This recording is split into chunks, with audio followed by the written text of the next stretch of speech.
My name is Ivan Ross Vràna. I'm a Vice President of Public Affairs at Hill & Knowlton Strategies, and I'm very pleased to be a speaker at your conference in May. I'm going to talk to you about the cannabis industry, give you a brief overview of how it's developed here. I'm going to talk to you about federal, provincial legislation and the developments in that area, and then of course talk to you about future opportunities as it pertains to your industry. Thank you very much. Hi everyone, I'm Elliott Gauthier, Senior Vice President at Hill & Knowlton Strategies.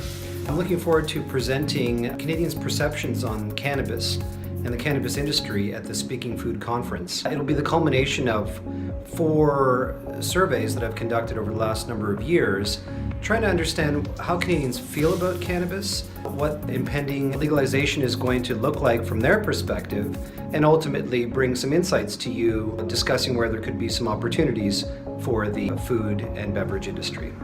Hi there, it's Jeff Purcell, Vice President of Operations at Organigram. Join me in Toronto, May 16th, and see how my 25 years of food manufacturing has led me to this industry. See you there.